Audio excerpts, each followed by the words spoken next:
Hello and welcome to Building High Performance Cultures, a weekly series where we talk with executives from top organizations about how they've built high performance cultures and how they're leveraging their culture as competitive advantage. I'm Marty Parker, the President and Chief Executive Officer of Waterstone Human Capital, and my guest today is the President and CEO of the Trillium Health Partners Foundation, Caroline Riseboro. Caroline, welcome to Building High Performance Cultures. Thank you so much for having me, Marty. Caroline joined Trillium Health Partners just in February of this year of 2020 with a mandate to transform philanthropic support from the community and support Trillium Health Partners to realize its vision of developing a new kind of healthcare for healthier communities. What timing. She's the youngest person to ever lead a major Canadian charity. She's an award-winning humanitarian. She's one of Canada's most influential leaders in the nonprofit sector, for sure. And with 2 decades already of experience leading top-tier nonprofits, Caroline has a proven track record of taking nonprofit organizations to new heights while improving the lives of millions of people, both here in Canada and around the globe. And of course, and quite proudly, she's a 2019 recipient of the Canada's Most Admired CEO Award. So Caroline, you joined Trillium Health Partners Foundation earlier this year. What can you tell us about the culture and what you walked into? Well, first of all, let me start by saying, I never imagined starting a new job and especially back in healthcare and then going into a global pandemic at the same time. So I was 2 weeks on the job and sort of, the emergency orders came down and it's just, been unbelievable. But at the same time, I mean, it's been fantastic to know that I'm contributing to healthcare at such an important time, and to an organization that is as significant as Trillium Health Partners. So for those of you who may not know, Trillium Health Partners is one of the largest hospitals in the country. But on top of it, I would say, very much on the front lines of combating COVID-19. I think one of the interesting things, just to answer your question about culture, I mean, whenever I go into a new organization, the first thing I diagnose is culture. A lot of people will read the strategy or look at the org structure, look at financials. All of those are really important and things that you can look at on a page. But actually, what's really going on is what's not on the page. It's what's happening, how decisions are made, how people are acting, again, what that corporate culture is. So it was no different starting at Trillium, although I had to do this, during a global pandemic.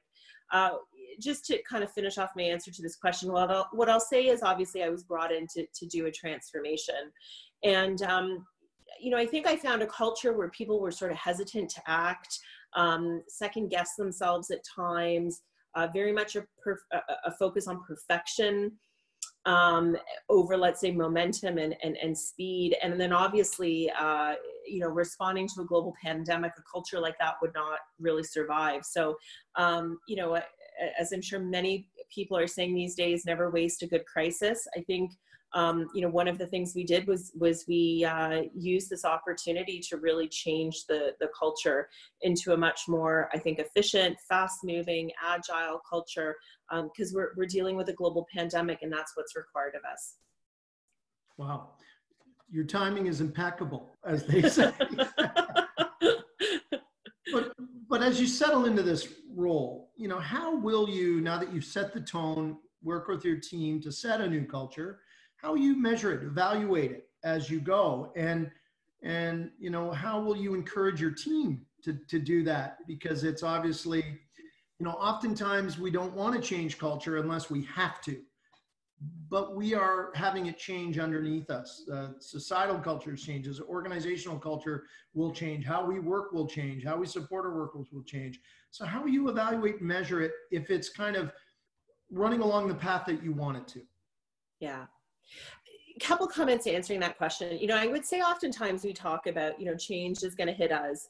And I think what's happened is we didn't expect this change, and it came. And oftentimes we talk about, as leaders, that we're going to manage change. And I actually don't believe you can manage change. The only way to actually manage change is you've got to be the change. So if you're trying to manage something that's coming at you, you're too late. You've got to get ahead of it by actually instigating the change.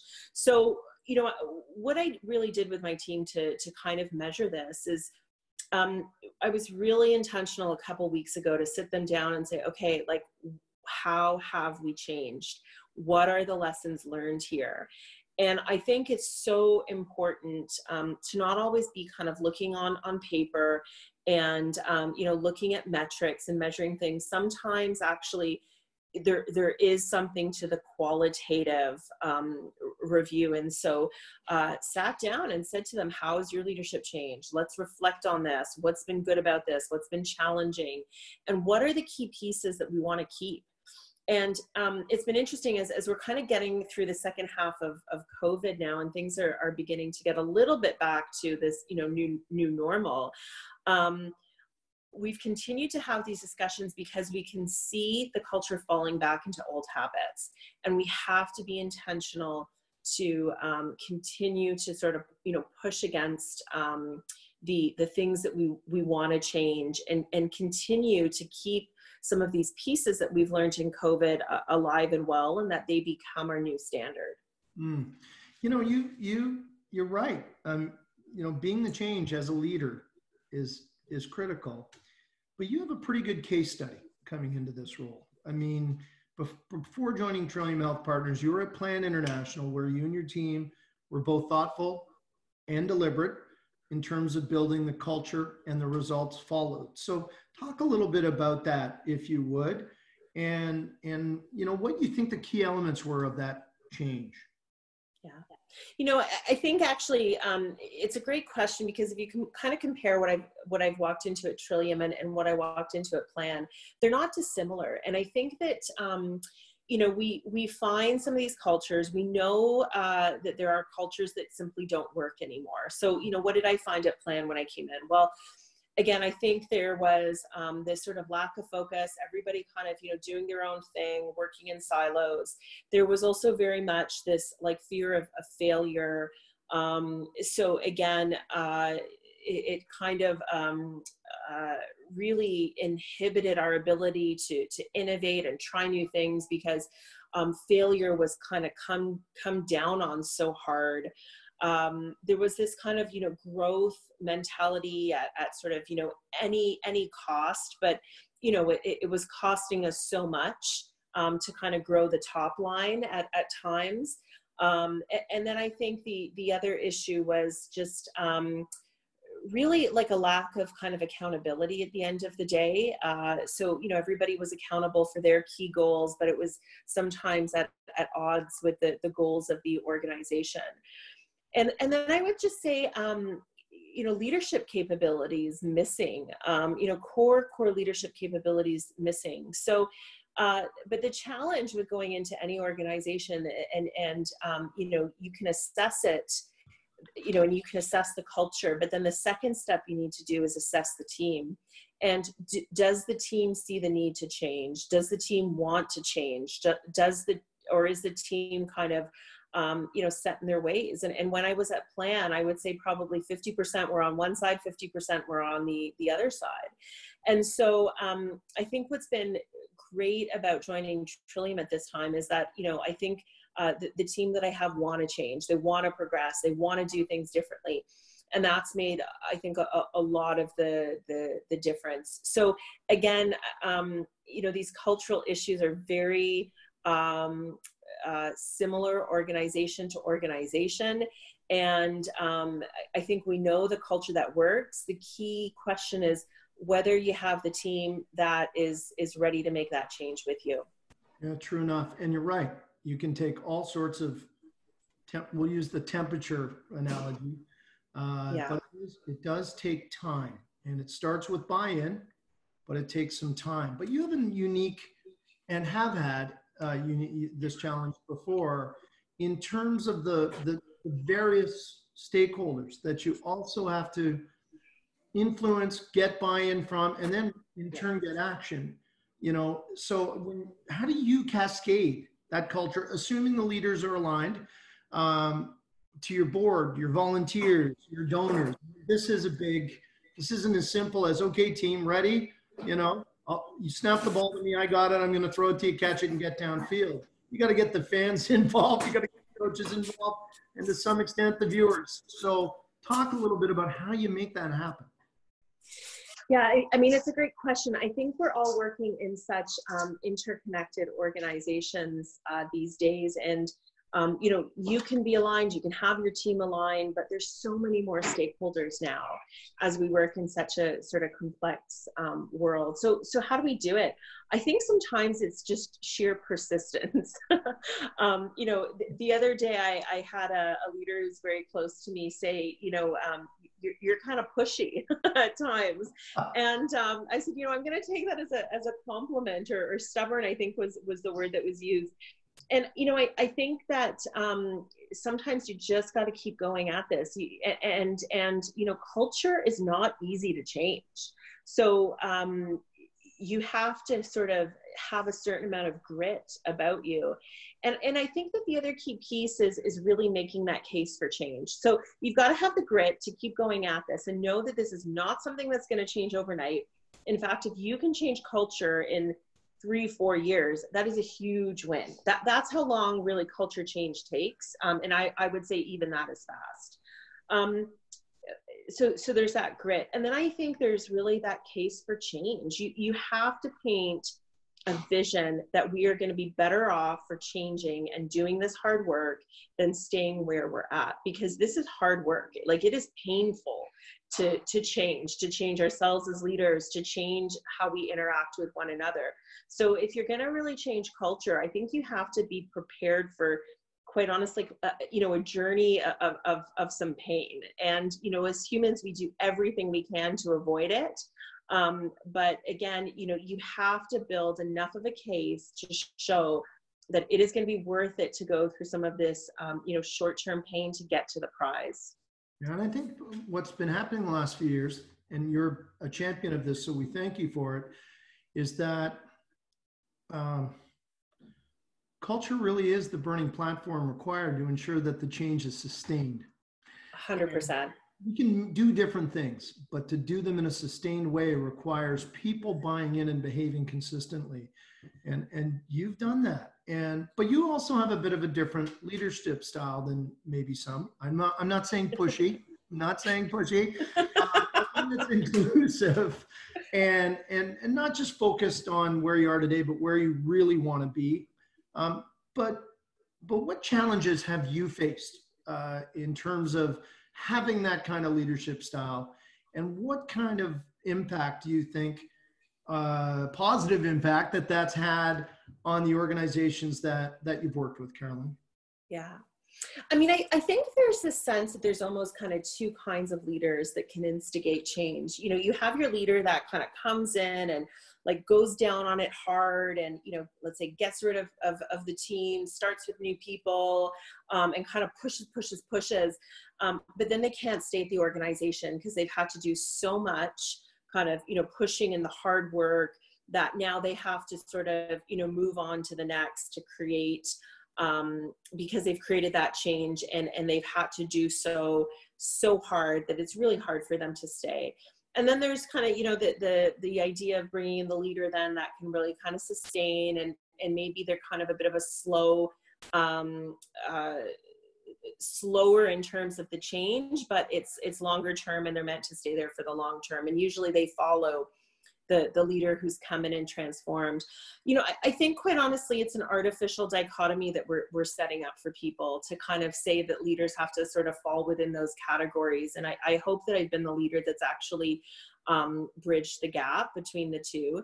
I think I can push change, but I can do it in a way that's sustainable where, you know, I can stay for the long run. And, you know, I think actually it can work better because, you know, as leaders kind of come through organizations, it can create a lot of inertia. So you want to bring in people that can stay, you know, for a while and create really sustainable change. It might be a little bit slower, but I always say you got to slow down sometimes at the beginning to speed things up later on. So, you know, as I go into organizations, I take enough time I don't do it super fast. I don't do it super slow. I take enough time to assess where the opportunities are, assess where the culture is at, assess where we need to go to with the culture to realize high performance, and then, you know, get us there. And that includes having to, you know, transform boards and the way they think, and having to transform your stakeholders.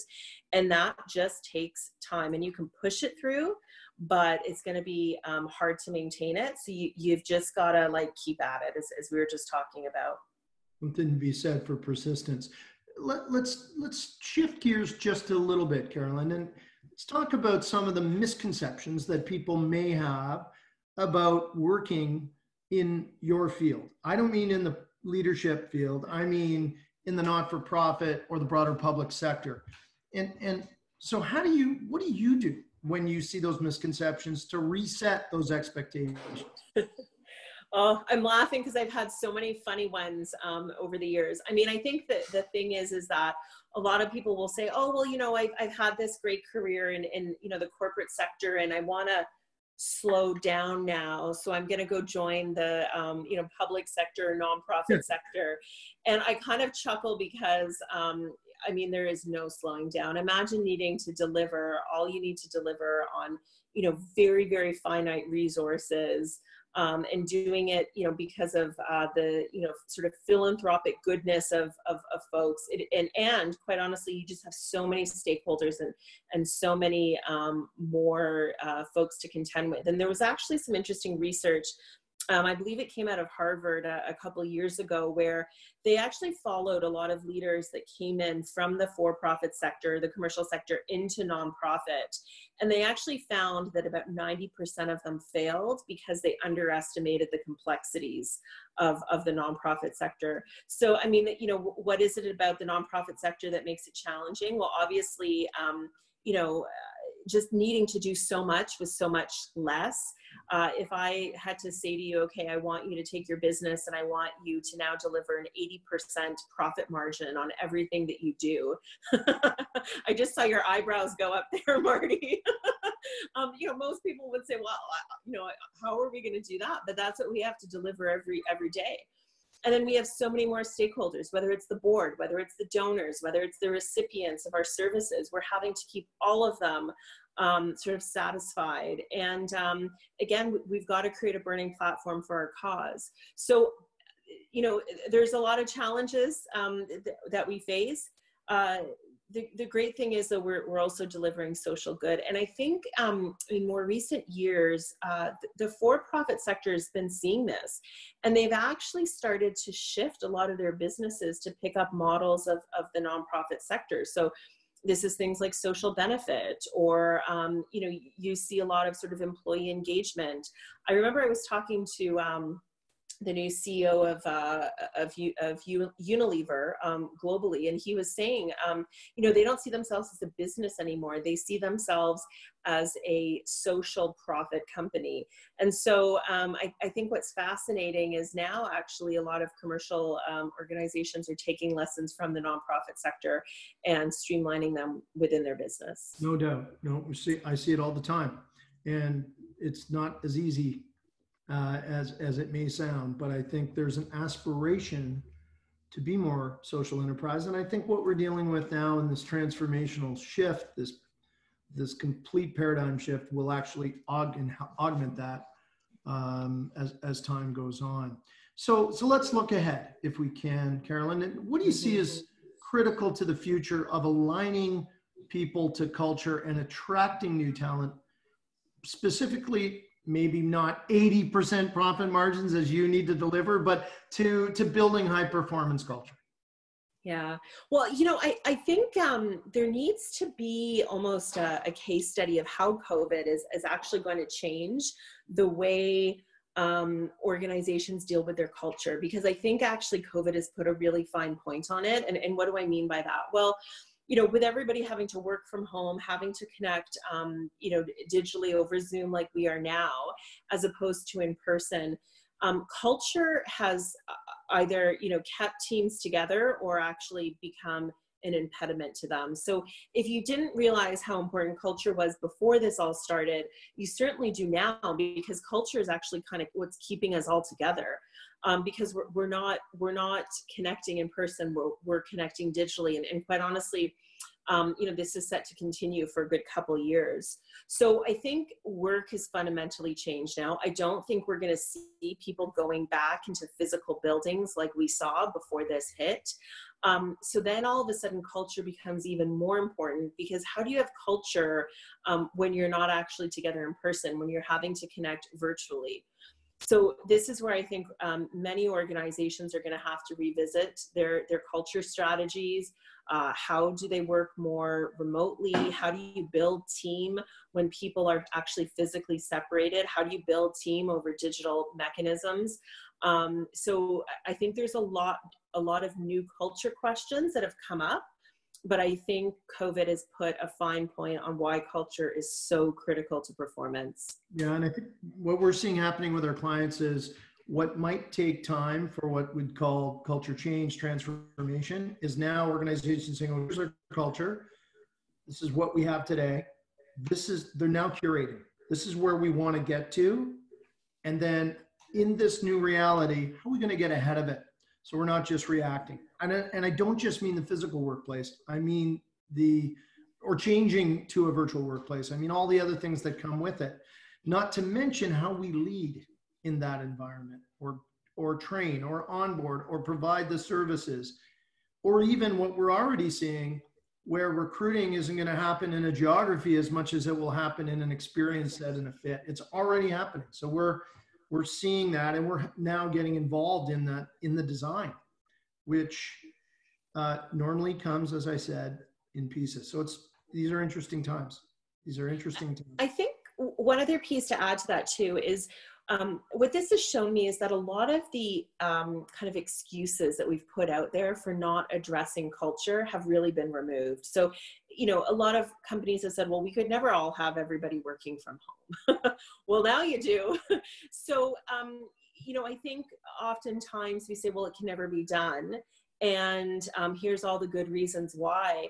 And now we've just had this last few months where we've had to do the impossible. So I think actually it's got a lot of organizations saying, what are those other things that we've actually said we could never do because of X, Y, and Z? And really, questioning those almost like self-imposed barriers that we put up, which again, are really imposed because of culture. So I think what COVID has shown us is that there's probably some cultural pieces that are going to be dismantled by organizations over the next couple months and years. Agreed. So last question for you. You've got a young person, okay, it's not me, but it's in theory, a young person sitting across from you, and they could be an entrepreneur, they could be someone in the not-for-profit space or social enterprise, they could be a professional manager. And they say, Caroline, what's the piece of advice you can give me as I embark upon my own leadership, high performance culture journey? What is it that you would share with them? So I'm going to answer that with a little bit of a story. I had the chance to actually study at Harvard this past summer. And as you know, Harvard is very popular for all of its case studies. I think we read a good 100 case studies in a week. And, there was one that I didn't think would be as useful as it is now, but it's Ernest Shackleton. So any young person, if you have a chance, go look up Ernest Shackleton. And long story short, Ernest Shackleton takes this expedition into the Arctic, and he has the most unique ad that he places sort of in the newspaper at the time, which essentially says, I'm recruiting people, and normally as people were doing these expeditions, they were recruiting people for all kinds of skills, including their skill having done this kind of expedition before. But what Ernest Shackleton was looking for was attitude. So he would take people as long as they had the right attitude. And long story short, they go into the Antarctic, their ship collapses, and they float on icebergs essentially for months at a time, and the entire team survives. It's an absolutely incredible story. And I think it goes back to attitude. And so especially as we navigate this brave new world. I mean, we don't have answers as leaders. You know, the secret is that you kind of make it up as you go sometimes. But what is so important is attitude. I mean, those who believe they will survive and thrive will survive and thrive. And those who don't believe will not. And so I think I just say to young people, attitude is everything. And if anything, you know, I see COVID almost as the same sort of expedition that Ernest Shackleton went through. And what makes a difference is really attitude at the end of the day. Well, listen, Caroline, look, I'm reminded here about attitude, about being the change, and really about leadership capabilities through change and how you cascade those. And I'm not sure any of us are dealing with the level of complexity and maybe demand that you are right now. And but you've done this before, and I know you'll be immensely successful. Mississauga's own as well, which is just makes to the story. But speaking of cases, you know, the case for change comes down to attitude, and I think that really represents you. You are a change agent, and I know that Trillium Health Partners and really in the hospital and all the stakeholders are fortunate to have you. So thank you for joining us today on Building High Performance Cultures. Thank you for having me. Awesome to have you. Well, listen, join us next week for another episode of Building High Performance Cultures. And in the meantime, if you want to learn more about the topic, please visit waterstonehc.com.